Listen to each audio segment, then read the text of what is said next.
اعوذ باللہ من الشیطان الرجیم بسم اللہ الرحمن الرحیم الحمدللہ والصلاة والسلام علی سید الانبیاء والمرسلین اما بعد اعوذ باللہ من الشیطان الرجیم بسم اللہ الرحمن الرحیم قال اللہ تبارک تعالی فی القرآن المجید والفرقان الحمید قال رب اشرح لي صدري ويسر لي امري واحلل عقدة من لساني يفقهوا قولي صدق الله العظيم اللهم صل على سيدنا ومولانا محمد وعلى آل سيدنا ومولانا محمد كما صليت على إبراهيم وعلى آل إبراهيم إنك حميد مجيد زبان تا ببدر جہاں گے ثنائے محمد ببد الوزیر. تمام تعریفیں اللہ تبارک تعالیٰ کے لیے ہیں. قبلہ علامہ نصیر صاحب نے بہت ہی زیادہ تفصیلی تعارف کروا دیا. مدارس میں شاید اس کی ضرورت نہ ہو کیونکہ آپ ماشاءاللہ علماء تشریف فرمائیں. علماء کے آگے کوئی تعارف نہیں ہوتا. میں سب سے پہلے علامہ نصیر صاحب اور قبلہ تمام شیخ الحدیث علماء کرام قرہ حضرات اساتذہ کرام میں تشریف فرمائیں. ان کے ساتھی علامہ معیز صاحب، علامہ نعمان صاحب، علامہ ابوبکر، علامہ نصیر صاحب، تمام دوستوں کا شکر گزار ہوں کہ انہوں نے مجھے یہاں پر مدعو کیا. اور یہ اگلا جملہ جو ہے یہ میں لفاظی نہیں کر رہا، اکثر تکلفانہ لوگ انداز استعمال کرتے ہیں. یہ میں حقیقت بتا رہا ہوں کہ میرا خیال ہے کہ مجھے یہ میری خوش نصیبی ہے کہ میں قبلہ شیخ الحدیث و تفسیر پروفیسر محمد سعید احمد صاحب الازہری کے سامنے گفتگو کر رہا ہوں. میں اللہ تبارک تعالیٰ کا بہت مشکور ہوں کہ جو اساتذہ آپ کو میسر ہیں، آج میں ان کے سامنے صرف سب کر کچھ چیزیں عرض کروں گا. نہ یہاں پڑھانے آیا ہوں، نہ آپ کو کوئی نصیحت کرنے آیا ہوں.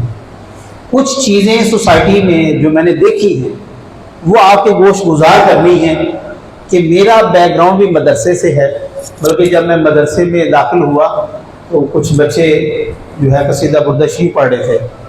مجھے اپنا دور یاد آ گیا. مولانا بشیر احمد لنگے شریف والے، بڑے سید یعقوب شاہ صاحب خاریہ والے، جب یہ تشریف لاتے تو ہم بھی اسی طرح استقبال کرتے تھے. تو میں مدرسے کا بھی طالب علم ہوں اور یونیورسٹی کا طالب علم بھی ہوں. Matric, F A, B A, M A, M Phil, P H D, تو دونوں مزاج میں نے دیکھ رکھے ہیں. اب ان دونوں مزاجوں کے اندر جو گیپ ہے میں صرف وہ بتانے کے لیے جو مجھے محسوس ہوا ہے کہ طالب علم کو کیا کرنا چاہیے اور کیا نہیں کرنا چاہیے. یہ اس لیے میں کر رہا ہوں چونکہ ہم یہ جانتے ہیں کہ جہاں پہلی درسگاہ ہوتی ہے آپ کی ساری زندگی اس کا اثر رہتا ہے. آپ مدرسے سے پڑھے ہیں، حافظ بنے ہیں، آپ چھوڑ دیں، اس کے بعد آپ کالج چلے جائیں، یونیورسٹی چلے جائیں، پینٹ شرٹ پہننے لگ پڑیں، کچھ بھی کرنے لگ پڑیں، لیکن وہ جو مدرسے کے اثرات بچے پر ہوتے ہیں وہ کبھی نہیں جاتے. اسی طرح کوئی شخص یونیورسٹی کا پڑھا لکھا ہو، ڈاکٹر بن جائے، اور آخری عمر میں جا کے اس کو احساس ہو کہ مجھے تو تفسیر لکھنی چاہیے تھی، میرے پاس تو علم بھی بہت زیادہ ہو گیا. جس طرح اکثر ہمارے اسکول کے ماسٹر حضرات کرتے ہیں، جب فارغ ہو جاتے ہیں 60 سال کے بعد، ذہنی طور پہ بھی جسمانی طور پہ بھی ان کو یاد آتا ہے کہ میرا علم سنبھالا نہیں جا رہا تو مجھے تفسیر لکھنی چاہیے. تو وہ اثرات جو ہیں وہ رہ جاتے ہیں کہیں نہ کہیں. تو تمام باتوں کو شروع کرنے سے پہلے میں ایک گزارش جو ہے، میری گفتگو کے 3-4 حصے ہیں. بس ایک گفتگو کا حصہ ملحدین سے متعلق ہے کہ جو وہ حملے کر رہے ہیں اور کس طرح کر رہے ہیں. دوسرا حصہ میری گفتگو کا مستشرقین کے حوالے سے ہے کہ وہ قرآن پاک پر کس طرح حملے کر رہے ہیں. اور آخری حصہ مدارس کے حوالے سے جو میں نے 8 سے 10 پوائنٹ نوٹ کیے ہیں کہ اس وقت ان چیزوں کی ضرورت ہے، ان کی طرف صرف توجہ دلانی ہے۔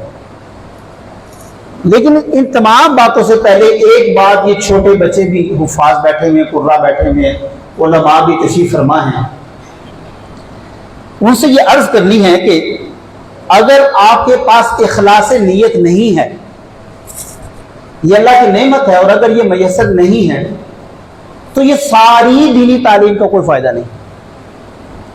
ایک بادشاہ تھا، اس نے ایک مدرسے کا قیام کیا اور اس نے سوچا کہ یہاں پر بچے دین کا علم حاصل کریں گے۔ ایک رات اس نے امتحان لینے کے لیے کہ یہ جو میں نے مدرسہ بنایا ٹھیک ہی ہے بنا کے، یہ کوئی غلطی کر بیٹھا ہوں، اس نے بھیس بدلا اور رات کے وقت وہ مدرسے میں چل دیا۔ طلباء بیٹھے تکرار کر رہے تھے، آپ بھی تکرار کرتے ہیں، جو درسنجانی کے خاص طور پر جو صرف نہ پڑھ رہے بچے، وہ رات کو بیٹھ کے مغرب کے بعد تکرار کرتے ہیں آپس میں۔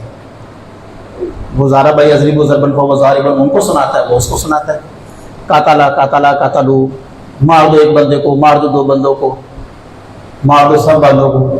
تو یہ گردانے سناتے ہیں جس سے سبق یاد ہو جاتا ہے۔ بادشاہ نے جناب وہاں پر جب دیکھا ماحول، اس نے طلباء سے پوچھا بیٹا آپ کیا کر رہے ہو؟ انہوں نے کہا جی دین کا علم حاصل کر رہے ہیں۔ کسی نے کہا میں حافظ قرآن بن رہا ہوں، کسی نے کہا میں بہترین قاری قرآن بن رہا ہوں، کسی نے کہا کہ میں عالم دین بن رہا ہوں، میں مفتی اعظم بن رہا ہوں۔ بادشاہ نے جب یہ جواب سنا تو بادشاہ خوش نہیں ہوا۔ بادشاہ نے کہا میں نے مدرسہ بنا کے غلطی کی ہے، اس مدرسے کو ختم کر دینا چاہیے، اس مدرسے کو بالکل مٹا دینا چاہیے۔ جو ساتھ مشیر تھا، جو خادم ہوتے ہیں، وہ خاموش پڑا رہا ہے کہ یہ بادشاہ نے اتنی چاہتوں سے مدرسہ بنایا ہے اور اب وہ کہہ رہا ہے میں اس کو مٹانے لگا ہوں۔ جب وہ واپس مدرسے سے نکلنے لگا تو دیکھا کہ دروازے کے قریب ایک بچہ، ایک طالب علم کتاب لیے پڑھ رہا ہے روشنی میں۔ اس نے پوچھا بیٹا آپ کون ہیں؟ انہوں نے کہا جی میں طالب علم مدرسے کا۔ آپ کیا پڑھ رہے ہیں؟ انہوں نے کہا فلاں کتاب پڑھ رہا ہوں۔ کیا کرنا چاہتے ہیں؟ پڑھ کے کیا کریں گے؟ انہوں نے کہا حضرت کرنا کیا ہے؟ اللہ نے مجھے مکلف بنایا ہے، یہ مجھ پہ فرض ہے دین کا علم حاصل کرنا، یہ میرا فرض ہے جاننا کہ اللہ کس رضا میں راضی ہے اور اللہ کس رضا میں راضی نہیں ہے، کس کام کو اللہ پسند فرماتا ہے اور کس کام کو اللہ ناپسند فرماتا ہے، یہ جاننے کے لیے اللہ نے مجھے مکلف بنایا ہے۔ تو میں یہاں پر صرف یہ چیز سیکھنے آیا ہوں کہ وہ کون سی چیزیں ہیں جو اللہ نے مجھ پر حلال کر رکھی ہیں اور وہ کون سی چیزیں ہیں جو مجھ پر اللہ نے وہ چیزیں حرام کر رکھی ہیں۔ تو بادشاہ نے ارادہ بدل دیا، اس نے کہا کہ اس مدرسے کو رہنا چاہیے اور اگر ایسے طلباء آتے رہے تو اس مدرسے کا قیام جاری رہنا چاہیے۔ اس مختصر سے واقعے میں کچھ چھوٹی سی ایک دو باتیں چھپی ہیں۔ آپ میں سے کوئی بھی بچہ نہیں جانتا ہوگا کہ بادشاہ نے جن پہلے طلباء سے پوچھا تھا وہ کون تھے؟ کسی کو بھی نہیں پتا، مجھے بھی نہیں پتا، کیونکہ وہ اللہ کی رضا کے لیے پڑھ نہیں رہے تھے، اور جو اللہ کے لیے پڑھ رہا تھا، اللہ کی رضا کی خوشنودی کے لیے پڑھ رہا تھا، اس کا تقوی اور قربت حاصل کرنے کے لیے پڑھنا تھا، وہ بچہ آج بھی ہر شخص کو اس کو جانتا ہے، اس کا نام وقت کا غزالی امام غزالی تھا، اور وہ مدرسہ بغداد کا مشہور مدرسہ نظامیہ تھا۔ عزیز طلباء، عزیز حفاظ، عزیز قراء و علماء جو یہاں پر تشریف فرما ہے، پڑھ آپ نے جانا ہے، اب آپ کو روک کوئی نہیں سکتا۔ عالم دین بھی آپ بن جائیں گے، حافظ قرآن بھی بن جائیں گے، لیکن اگر دل میں یہ نیت ہے کہ جب میں حافظ بنوں تو میرے پوری منزل کے اندر ایک بھی متشابہ نہ ہو، اگر ارادہ یہ ہے کہ میں ایسا قاری بنوں کہ جب میں تلاوت کروں تو لوگ جھوم اٹھیں، اگر ارادہ یہ ہے کہ میں ایسا عالم بنوں کہ جو خطاب کرے تو میرا لوہا سب ماننے لگ پڑے، اگر آپ مفتی بن رہے ہیں اور یہ ارادہ ہے کہ میں ایسا مفتی بنوں کہ تمام مفتیان کرام میرے سامنے سب رجوع ہو جائیں، تو اس تعلیم کا فائدہ کوئی نہیں، وہ صرف آپ اپنے آپ کو فائدہ پہنچا رہے ہیں۔ روزگار کے لیے آپ عالم دین بن چکے ہیں،